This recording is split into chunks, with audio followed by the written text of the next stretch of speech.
Então, pessoal, então nós temos uma atividade hoje, tá, para o grande grupo, tá?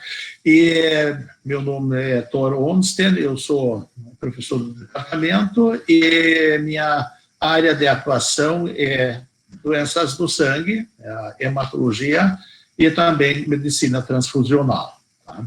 E o que eu quero abordar com vocês hoje, dentro da ideia da integradora, tá?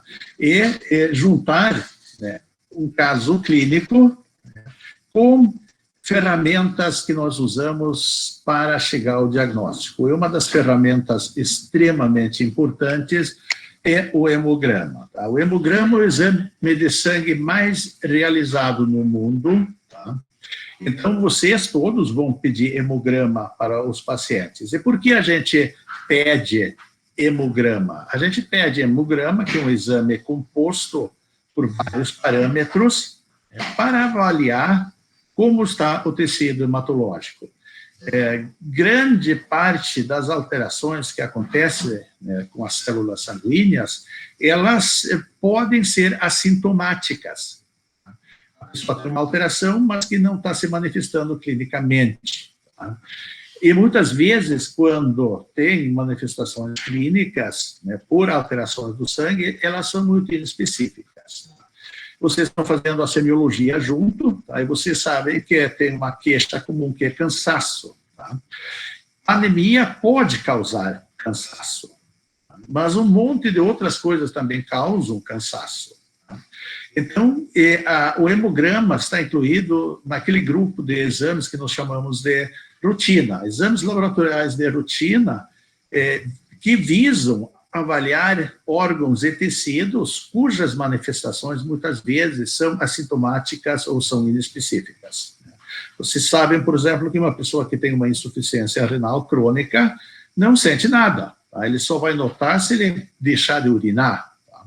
Então, a gente sempre pede creatinina. A maioria das pessoas que têm diabetes não sabem, a gente só vai descobrir isso pedindo uma glicemia em jejum. Tá? E no caso das doenças hematológicas, que também tem manifestações assim muito inespecíficas, o hemograma é fundamental. Tá? E o que nós observamos é que a maioria dos pacientes que têm anemia, por exemplo, eles têm o que nós chamamos de anemia assintomática. A gente vai descobrir a anemia, né, pelo hemograma. A anemia chega a ficar sintomática no momento em que a pessoa não consegue mais compensar a diminuição da hemoglobina. Então, eu coloquei uns exemplos, né? O cansaço, que é importante, especialmente na investigação de anemia. Febre. A febre é uma resposta inflamatória importante, causada por doenças infecciosas, inflamações, neoplasias, né? Que, especialmente quando se trata de infecção, pode ser, né, infecções oportunistas no paciente que tem alguma imunodeficiência, como neutropenia, mas também linfopenia. Tá? E a icterícia, tá, que é um sinal semiológico importante, né, a presença aumentada de bilirubinas, né, é importante se lembrar que nós temos a bilirubina conjugada, tá, e a bilirubina não conjugada. A bilirubina se origina da destruição das hemácias velhas. Né? Então, no baço, principalmente, nós vamos ter produção de bilirubina não conjugada, que vai circular pelo sangue até o fígado, onde ocorre a conjugação e depois a excreção da bilirubina conjugada pelo sistema biliar. Tá? E pessoas que têm um grupo de doenças que nós chamamos de anemias hemolíticas, né, onde há uma destruição aumentada de hemácias, há também uma produção aumentada de bilirubinas indiretas, tá, que podem levar à icterícia e outras complicações, como cálculos biliares e assim por diante. Então, na icterícia, se a pessoa tem uma anemia associada, a gente sempre tem que analisar e ver qual é a bilirubina que está aumentada. Nas anemias hemolíticas, nós sempre vamos ter um excesso, uma quantidade muito, muito maior de bilirubinas indiretas, não conjugadas, comparadas às conjugadas, que nós também chamamos de diretas. Agora, eu vou apresentar um caso clínico, onde que a gente vai revisar e ver e integrar achados, né, achados na história clínica, no exame laboratorial, nos exames, né, para a gente, então, né, treinar, né, o que vocês vão começar a fazer mais e mais na vida, especialmente a partir do semestre que vem. Então, trata-se de uma mulher de 38 anos, solteira, ela é uma terapeuta floral, que consulta por cansaço, perda de cabelos. Tá? Professor, desculpa interromper. Posso só fazer uma pergunta? Sim, pode fazer. Nas anemias hemolíticas, a bilirrubina direta também está um pouco mais aumentada ou só indireta? Não, a bilirrubina direta, é uma excelente pergunta, ela também aumenta, porque, imagina, assim, vai haver um aporte maior de bilirrubina indireta, né? Então, o fígado vai começar a conjugar mais e vai subir a bilirrubina direta. Tá? Então, as duas aumentam, mas, via de regra, tá, sempre vai ter mais bilirrubina indireta do que direta, mas as duas sobem. Tá? Tá bem, obrigada. A dúvida? Tá? Bom, então, ela tem também, além, né, de problemas de memória, dormência nos dedos, nos pés, tá? E todo esse quadro, tá, apareceu nos últimos 6 meses. Ela conta que ela tem rinite alérgica de longa data, a história familiar é normal, ela diz que ela tem desde os 16 anos de idade, ela não fuma, não bebe, ela é vegetariana há 5 anos, tá? E ela realizou, aos 10 anos de idade, uma apendicectomia, e aos 32 anos, ou seja, 6 anos atrás, uma cirurgia bariátrica. Tá? Ela pesava, na época, 125 quilos. Tá? Então, essa é a história, está destacado, então, né, os sinais e os sintomas, né, por ocasião, né, da consulta das queixas mais recentes, e aqui nós temos o passado, então, dela. Tá? No exame físico, ela tem uma pressão normal, frequência cardíaca e respiratória também é normal, ela não tem febre, o peso é 65 quilos, e a altura dela é 1,68, ou seja, ela tem uma relação peso-altura, um índice de massa corporal adequado. Tá? Vocês veem que ela, aqui da bariátrica até agora, conseguiu perder 60 quilos, quase 50% do peso dela. Mucosas úmidas anictéricas, o que significa que não tem icterícia, e ela tem também umas mucosas levemente descoladas, tá? Conforme a figura aqui em cima. Então, vocês estão vendo aqui, né, o olho dela está assim, um pouquinho mais claro.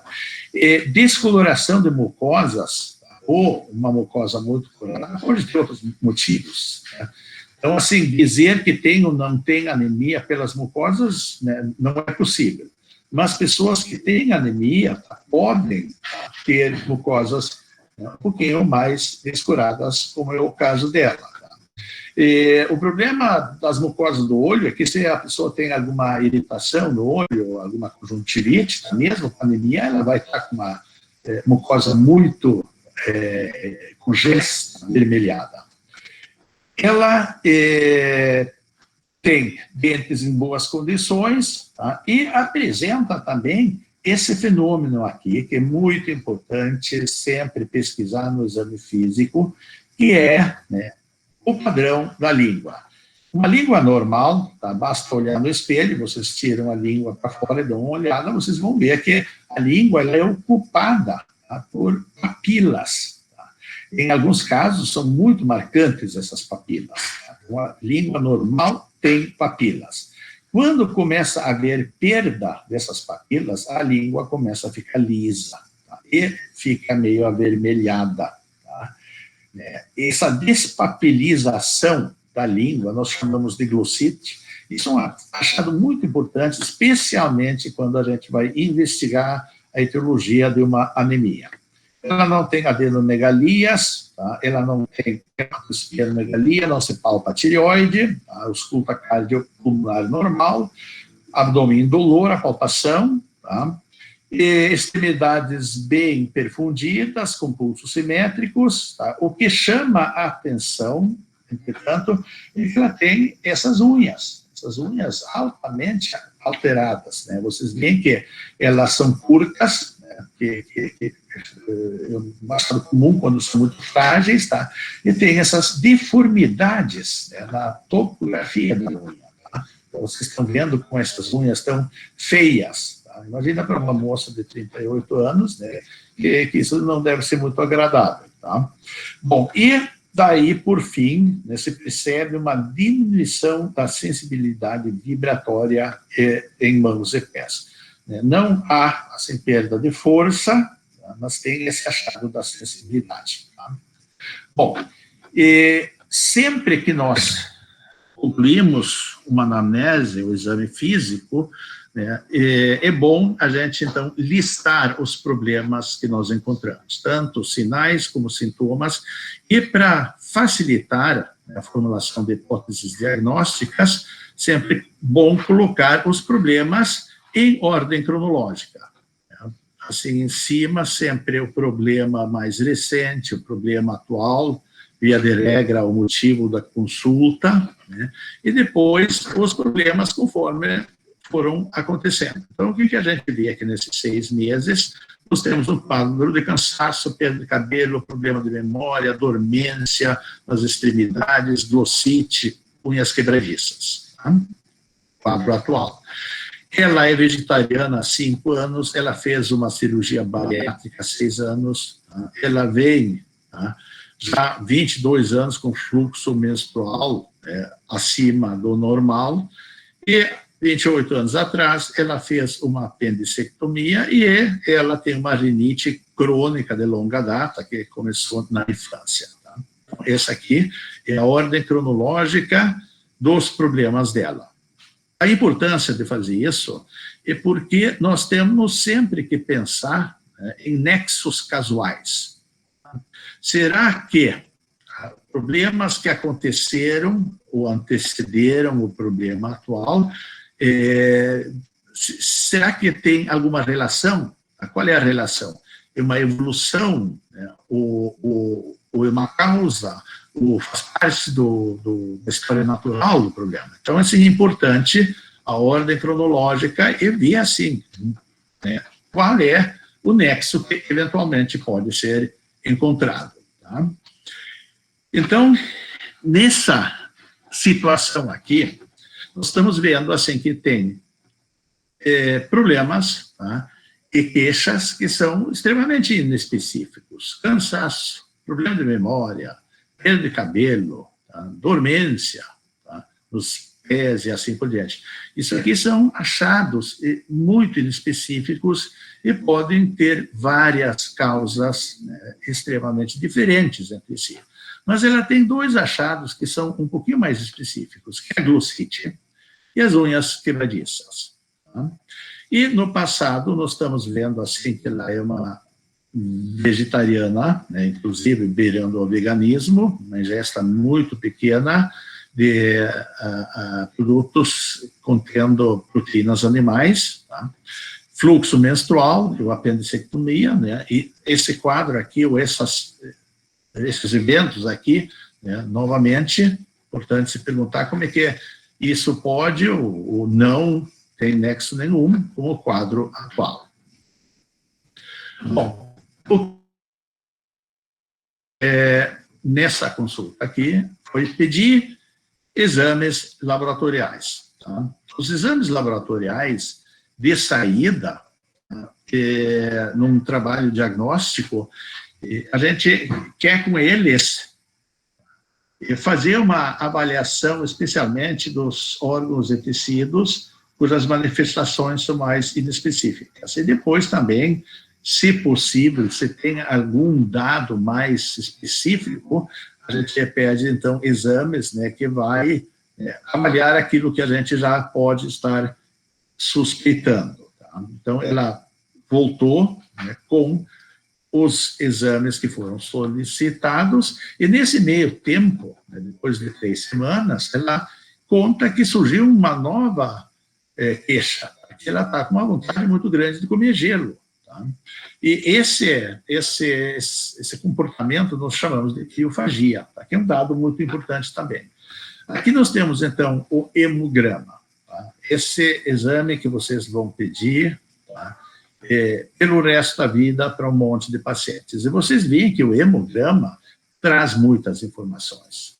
Essa primeira parte aqui, tá, nós chamamos de eritrograma. Ele vai avaliar os glóbulos vermelhos, quanto à quantidade de hemoglobina que tem, o hematócrito, que é o percentual do sangue formado pelas hemácias, o volume das hemácias, o volume corpuscular médio, o RW, que é um índice de anisocitose, tá, que é a variação do tamanho das hemácias, tá? E a gente deve sempre também pedir os reticulócitos, que avalia a quantidade de hemácias jovens, hemácias que entraram a menos de 48 horas em circulação, tá? Que é um dado importante para ver a capacidade da medula de produzir a hemácia. As plaquetas a gente avalia quantitativamente, a gente avalia os leucócitos, e o importante é o seguinte: os leucócitos totais não adianta ser analisado se a gente não tem a informação sobre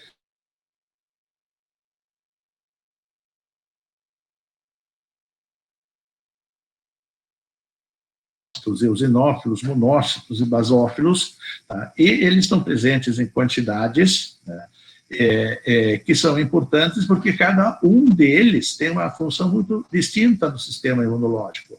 O neutrófilo é a célula que fagocita, principalmente bactérias e fungos. Os linfócitos são aquelas células que produzem anticorpos ou que exercem citotoxicidade. Os eosinófilos são células que eliminam parasitas, especialmente patógenos muito grandes que não podem ser fagocitados. Os monócitos são células que estão circulando pelo sangue para depois se instalar nos tecidos. E, por fim, nós temos os basófilos, que são as células que atuam no processo inflamatório. Tá? Então, o que a gente tem que fazer no hemograma? A gente tem que analisar e interpretar, porque nós podemos ter combinações de alterações diferentes. Tá? Então, a gente pode identificar várias alterações ou apenas uma, e nós temos que interpretar o que significa essas alterações. Junto com isso, ela também trouxe exames bioquímicos, tá? Que, aqui no caso, vocês estão vendo, você trabalha o fígado dela, glicose, creatinina, e de saída, né, em função da história regressa dela, tá, de cirurgias bariátricas, de cirurgia bariátrica, menstruações, nós também incluímos a dosagem, né, da ferritina e da vitamina B12. Tá? Isso é importante. Novamente, o que está alterado? Tá? O que nós, então, percebemos, né, analisando os exames laboratoriais, nós vimos que a hemoglobina está abaixo do mínimo normal, é 11,5. O hematócrito também está mais baixo, o volume corpuscular, tá, médio está no limite inferior da normalidade, ela tem uma variação maior do tamanho das hemácias, e os reticulócitos, tá, ou seja, aquelas hemácias jovens, tá, não estão aumentadas. As plaquetas estão discretamente aumentadas. Tá? Os leucócitos totais têm um número adequado. Tá? Mas nós temos que ver cada grupo, e a gente vê que neutrófilos e linfócitos estão normais, nem como os monócitos basófilos, mas ela tem um aumento discreto dos eosinófilos. Tá? Então, o que nós chamamos cada alteração? A gente chama de diminuição da hemoglobina, da anemia, né? O tamanho da hemácia a gente classifica, né, normal em normocítica, né? Que nós estamos vendo um dado importante, que os reticulócitos, pelo fato de não aumentar, sugere que está havendo um problema de produção. O número de aumento de plaquetas trombocitose. Tá? E o que a gente está vendo nos exames bioquímicos alterados é que a ferritina está muito baixa. Tá? O normal é entre 20 a 150. Tá? Ela tem 3 de ferritina. A ferritina é um exame importante porque é um exame que avalia as reservas de ferro. Então, no indivíduo, né, que tem deficiência de ferro, vai baixar. Numa pessoa que tem excesso de ferro, a ferritina alta. Tá? E a ferritina, a gente também tem que se lembrar que ela pode aumentar por outros motivos, especialmente na presença de processos infecciosos ou inflamatórios. Tá? Mas aqui ela está muito baixa. Tá? E quando ela está baixa, né, é um indicativo, é um dado que permite dizer que ela tem assim, uma ausência quase total de reservas de ferro. A vitamina B12 também está baixa. Tá? Ou seja, falta vitamina B12, falta ferritina. Tá? Então, o conjunto dessas informações mostra que ela tem uma anemia normocítica por produção diminuída de glóbulos, com trombocitose e eosinofilia, tá? E ela tem também uma deficiência múltipla de ferritina, vitamina. Tá? Bom, o que é importante se lembrar, tá? Que anemia, esses achados no hemograma, tá? Eles são sinais, tá? De alguma coisa, são sinais laboratoriais de que células estão alteradas quantitativamente. Tá? Nunca é um diagnóstico definitivo. Tá? Não basta dizer, olha, tem anemia e está resolvido o problema. Não. Anemia, eosinofilia, trombocitose ou outras alterações no sangue são manifestações de consequência de outras doenças. As etiologias são muitas, são múltiplas. Então, a detecção da anemia exige que a gente vá atrás da causa, tá? Porque os tratamentos são diferentes, tá? E os prognósticos também são diferentes, dependendo da causa. Bom, a anemia, que é o foco, então, dessa aula, se apresenta com alterações no hemograma. É para facilitar o trabalho diagnóstico, a gente, então, faz uma classificação, tá? Que é tanto morfológica como fisiopatológica. A gente tenta classificar a anemia para tornar mais racional a investigação. A clínica é importante, né, para distinguir, assim, as anemias assintomáticas das sintomáticas. Tá? E, de saída, a gente já pode ter algumas ideias, né, sobre, né, o prognóstico, especialmente imediato, né, dessa anemia, para ver se alguma coisa tem que ser feita. Né? Então, a gente sabe que o grau de anemia, ela passa a ser um fator prognóstico quando ela é muito importante. Vocês estão vendo aqui, menos de 5 gramas por decilitro. Tá? Aqui se sabe, está bem comprovado, que aumenta a mortalidade. Outra coisa extremamente importante é, obviamente, qual é a causa da anemia. Se a anemia é causada por uma leucemia aguda, o prognóstico é muito ruim. Se a anemia é causada por uma deficiência de vitaminas, o prognóstico melhora muito. Tá? Se a anemia é causada por sangramento, vai depender da causa do sangramento. Se é um sangramento assim por uma neoplasia, o prognóstico piora. Se é um sangramento por uma situação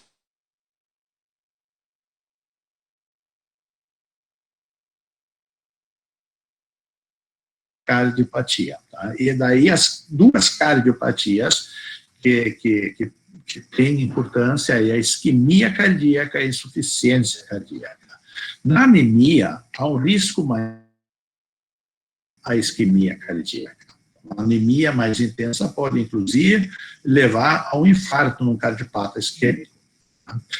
A pessoa que tem uma insuficiência cardíaca, ela descompensa mais fácil na anemia, porque um dos mecanismos de correção da anemia é o aumento do débito cardíaco. Tá? Então, pode-se desencadear com facilidade insuficiência cardíaca num paciente, né, uma insuficiência cardíaca com edema agudo do pulmão no paciente com anemia.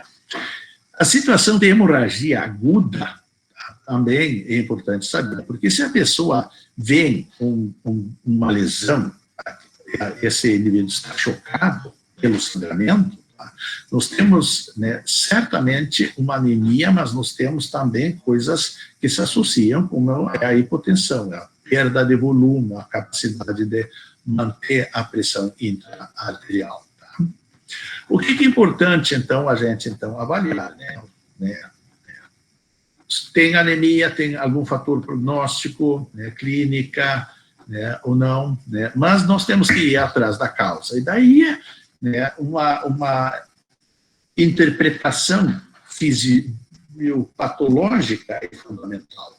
As anemias ocorrem, basicamente, tá, aqui está errado, por uma diminuição na produção das hemácias, tá, ou por uma destruição aumentada. Tá? E isso a gente pode ver aqui. Tá? Aqui nós temos resumo das coisas importantes. Tá? A hemácia, tá? Ela tem ferro na hemoglobina. É o ferro que tem a capacidade de transportar oxigênio. Tá? As hemácias são produzidas na medula óssea por uma célula que nós chamamos de eritroblasto, é uma célula nucleada, tá? Que começa a sintetizar a hemoglobina. Na fase final da maturação, é expelido o núcleo, tá? Então ela se transforma numa célula sem núcleo que vai entrar em circulação. Essas células que recém perderam o núcleo, entraram em circulação, são o que nós chamamos de reticulócitos. São células onde que ainda continua havendo uma síntese de hemoglobina. Essas células podem ser identificadas, essas células são importantes porque permite medir a capacidade da medula óssea de produzir hemácias. Tá? A hemácia normalmente vive 120 dias, tá?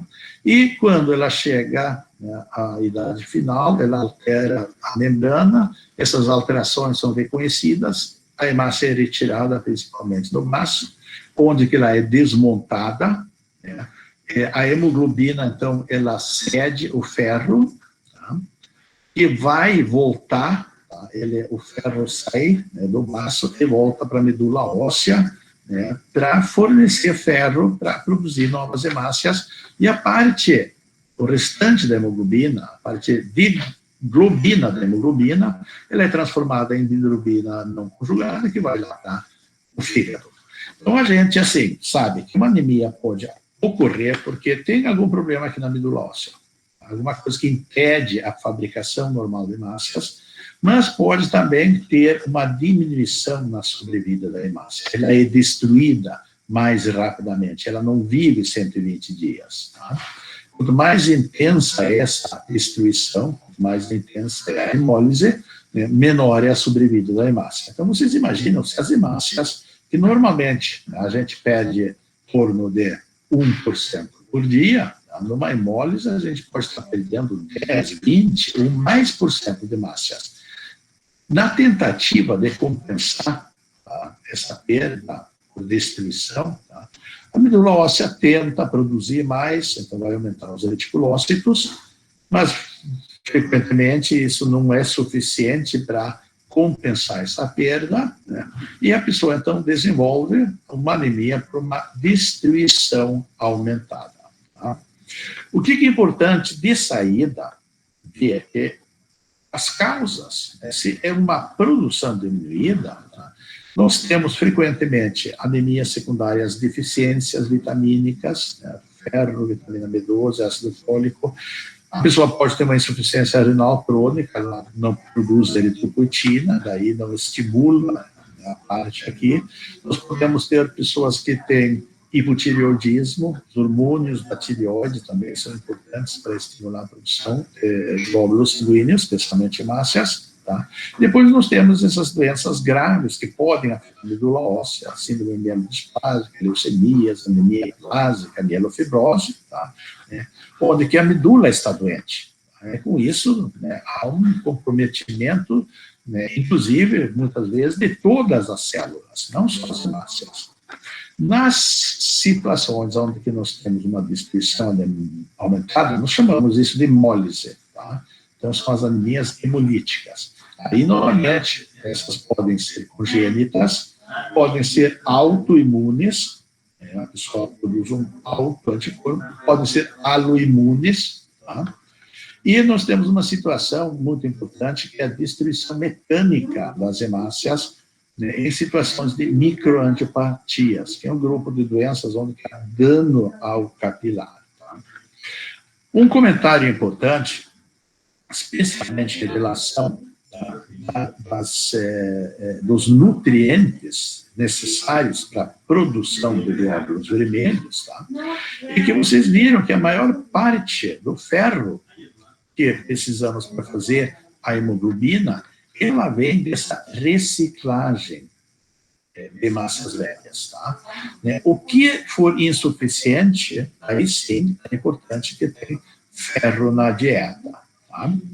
Uma pessoa normal, sadia, tá? A quantidade de ferro que precisa na dieta é muito pequena, tá? Ela consegue, tá, garantir 95% do ferro necessário para fazer a hemoglobina vem de reciclagem. Tá? Só 5% vem da alimentação. Mas daí, obviamente, nós podemos ter situações, se a pessoa não absorve ferro, se não tem ferro na alimentação, tá? Ela, com o passar do tempo, pode desenvolver anemia. Tá? A gente tem uma pequena perda de ferro, né, pelo suor, pela descamação de mucosas. Essa perda de ferro pode aumentar em situações de sangramentos crônicos. Então, o ferro é muito importante, tá, para a parte de M, da molécula de hemoglobina. Agora, para a síntese das células, é muito importante que a gente tenha níveis adequados de vitamina B12 e ácido fólico. A deficiência de ácido fólico e vitamina B12 afeta a multiplicação celular, afeta a síntese de DNA. Nós temos uma diminuição no número de células. A falta de ferro vai levar a uma diminuição na produção da molécula de hemoglobina. Então, já dá para perceber que nessas deficiências nós podemos ter falta de produção associada a uma diminuição na quantidade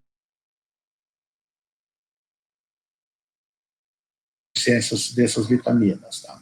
Aí vem uma coisa importante, né, que é isso tudo, tá, é absorvido no duodeno e no jejum. Tá? E o ferro, especialmente o ferro que está presente de forma férrica, tá? Isso é ferro de origem vegetal, para ser bem absorvido é necessário um ambiente ácido. O estômago tem que ter acidez. Tá? No caso da vitamina B12, para ela ser absorvida, ela tem que estar acoplada a essa molécula que se chama fator intrínseco, que é produzido no fundo gástrico. Se não tem fator intrínseco, tá, a vitamina B12, quando vai passar no duodeno, tá, ela não é absorvida, ela tem que estar acoplada aqui. O ácido fólico não precisa de fator intrínseco. Tá? Então, vocês estão vendo aqui um resumo, né, da produção de hemácias, tá? E os tópicos mais importantes, né, para entender a fisiopatologia. Tá? As alterações morfológicas, né, que a gente utiliza para fazer a classificação morfológica, né, a gente então sabe se a anemia é por produção diminuída, tá, ou por destruição aumentada, a gente consegue identificar 3 grandes categorias conforme o tamanho da hemácia anêmica. Tá? As hemácias que são muito pequenas, ou seja, tem um volume corpuscular médio inferior ao mínimo normal, que é 80 fantolitro, nós chamamos de hemácias microcíticas. Se tem anemia, nós chamamos isso de anemia microcítica. Se as hemácias são muito grandes, são muito grandes, acima de 99 fantolitros, nós chamamos elas de macrocíticas. São as anemias macrocíticas. Né? E as hemácias e as anemias, né, que têm um volume dentro da normalidade, nós chamamos de anemias normocíticas. Por que é importante fazer essa classificação? É que as causas variam. Tá? Quando nós temos hemácias pequenas, nós temos algum problema na síntese de hemoglobina. Pode ser por falta de ferro, tá? Que acontece tanto em sangramentos, mas também ocorre na doença crônica, ou nós temos um problema na síntese da parte de globina, que acontece nas talassemias. Nas anemias macrocíticas, nós temos frequentemente a deficiência de ácido fólico e vitamina B12, que é muito importante, né, porque a hemácia nessas situações diminui a produção, mas as hemácias produzidas ficam maiores. Mas essa macrocitose, esse aumento do tamanho, também podemos observar num conjunto de problemas chamado mielodisplasias e também nas anemias hemolíticas, especialmente as adquiridas. Tá? Então, isso aí é a importância. Eu sabendo que é uma anemia microcítica, eu vou pensar mais nessas causas aqui. Se é macrocítica, eu vou pensar mais nessas causas aqui. Agora, quando é normocítica, daí sim, são muitas as possíveis causas. A coloração da hemácia também é muito importante, porque a hemácia, vocês se lembram, ela é uma célula sem núcleo, ela é discoide, tá? Ela não é redonda, ela é chatinha, ela tem um halo central mais fino, ela tem uma periferia maior, tá? Que é formada pela hemoglobina. Então, a coloração escura da hemácia na microscopia, a parte escura é a parte que tem hemoglobina, a parte mais clara é a parte central sem hemoglobina. Numa hemácia normal, né, é mais ou menos essa proporção aqui. Tá? É 1/3 clarinho, 2/3 mais escuros. Agora, se nós temos uma deficiência de produção de hemoglobina, especialmente por falta de ferro, vai ter menos hemoglobina por célula. Então, esse halo escuro, ele vai diminuindo e a parte clara vai aumentando. Isso a gente chama de hipocromia.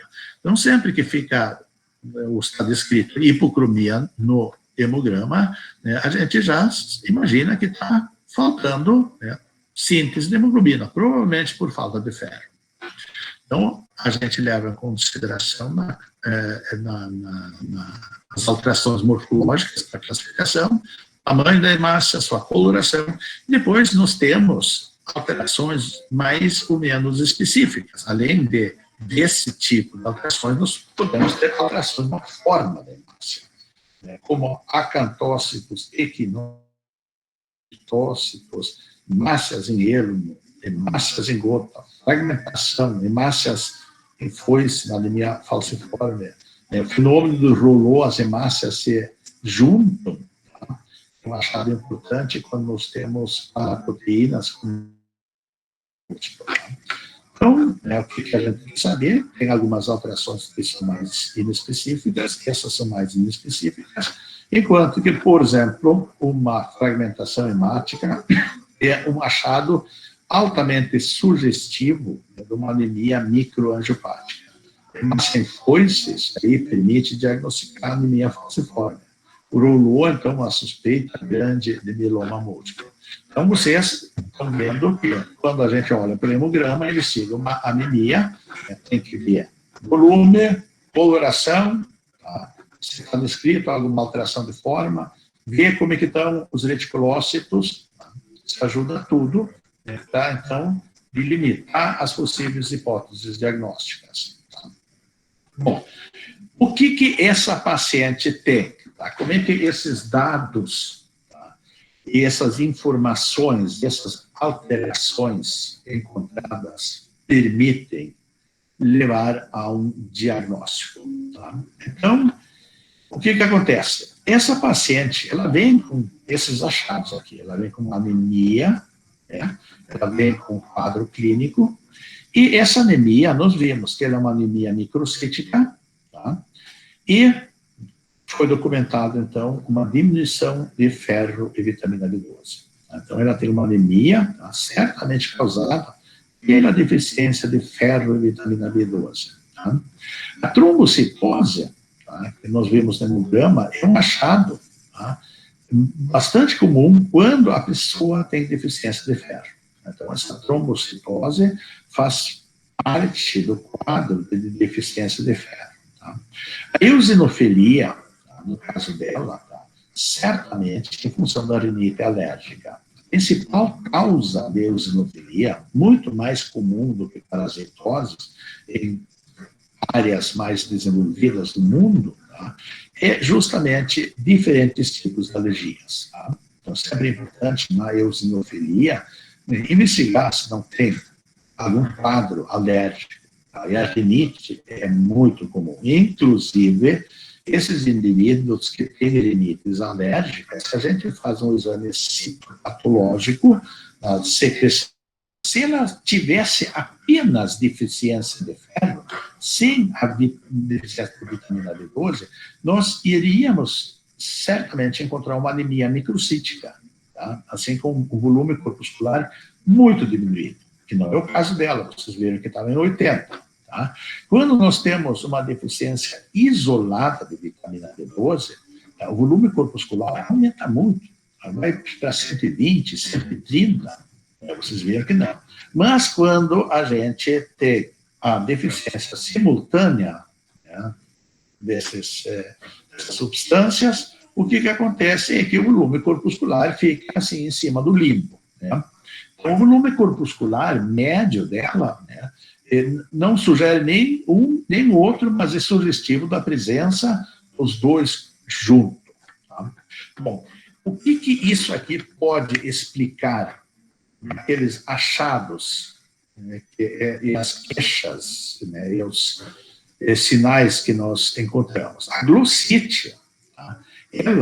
Essa despapilação da língua, ela é muito, muito comum em pacientes que têm tanto deficiência de ferro como de vitamina B12 e também se tiver deficiência de ácido fólico. Tá?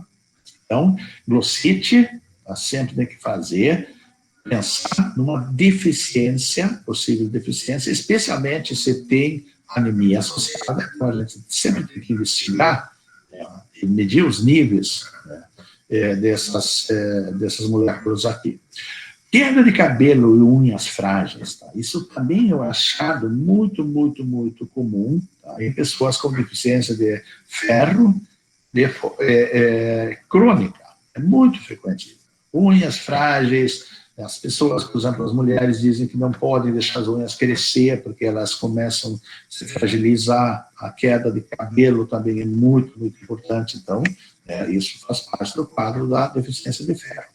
A dificuldade de memória, tá, a gente pode encontrar em pessoas com deficiências importantes, tá, de vitamina B12 e de ferro. Tá?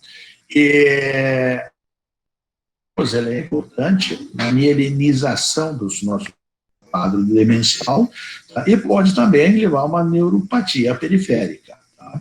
Então, aqui tem essa correlação entre essas deficiências e essas manifestações. Tá? Então, né, nós temos aqui, né, motivos e argumentos para entender o quadro clínico. Assim, resumindo e voltando, tá? Então, a paciente que vem se consultar com esse quadro clínico, ela apresenta, então, Estão me ouvindo? Alô? Sim, professor. Eu vi um barulhinho aqui, tá?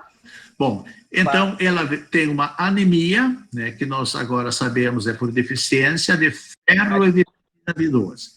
Ela tem uma trombocitose, tá, que é um achado muito comum quando a gente tem deficiência de ferro. E ela tem uma eosinofilia explicada pela rinite alérgica que ela veio. Tá? Esse quadro clínico, tá, de glossite é comum encontrar quando nós temos deficiência de ferro e ou vitamina B12 e ou ácido fólico. Então, né, essa deficiência explica tanto a anemia como a glossite. O quadro de queda de cabelos e unhas frágeis também é muito comum quando há deficiência de ferro. E a dificuldade de memória pode ser encontrado na deficiência de vitamina B12 e também de ferro. Tá? Tem uma molécula chamada neuroglobina, tá? Que contém ferro. Tá? Tem a molécula do TM dentro dela e a deficiência de vitamina B12 afeta a mielinização dos neurônios, né? Que tanto participa para o quadro de memória como a perda de sensibilidade. E o que é importante saber é que, especialmente na população idosa, a deficiência de ferro pode chegar quer dizer, de vitamina B12, pode chegar ao ponto que causa quadros demenciais. Tá? Como é que essa situação surgiu? Tá? Por que ela desenvolveu essa anemia? Tá? Uma pessoa que tem acesso a uma alimentação, apesar de vegana ou vegetariana, tá? Ela tem fontes, ela não é uma desnutrida. Daí é importante, então, ver no passado o que pode ter evoluído causado isso. Tá? Ela vem menstruando muito a vida inteira, mas 6 anos atrás ela fez uma cirurgia bariátrica, 5 anos atrás, então ela passou a ter uma dieta vegetariana, né, com muito pouca, quase nada de M. Tá? E o que esses dois fatores fazem? Tá? A cirurgia bariátrica ela é realizada em pessoas que têm obesidade, especialmente obesidade mórbida. E a ideia, tá, é diminuir o tamanho do estômago e, ao mesmo tempo, reduzir a capacidade de absorção. Tá? Então, a pessoa emagrece por uma subnutrição planejada. Tá? É uma iatrogenia planejada, cirurgia bariátrica. Eu vou tirar um grande pedaço do estômago da circulação e a gente joga, tá, essa parte, né, do inicial do estômago, tá,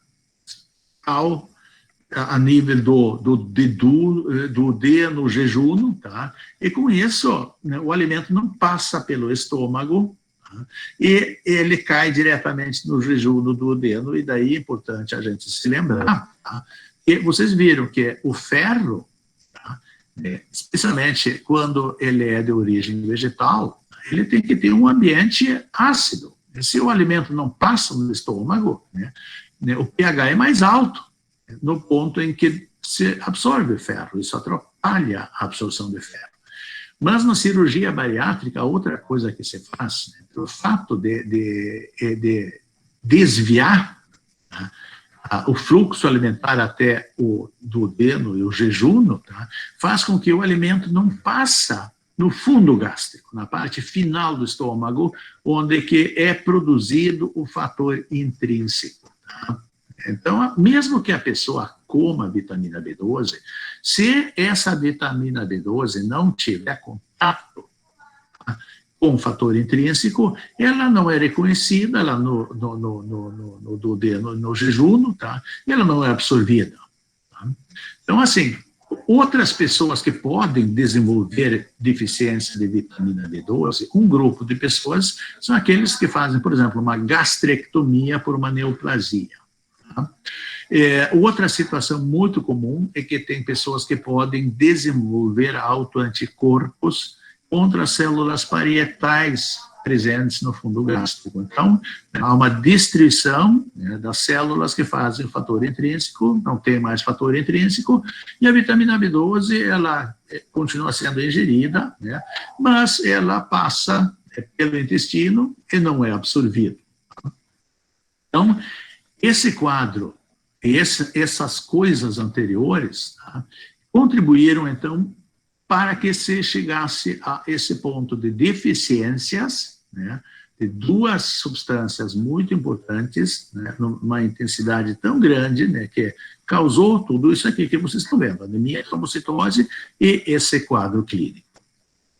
Bom, gente, este último slide.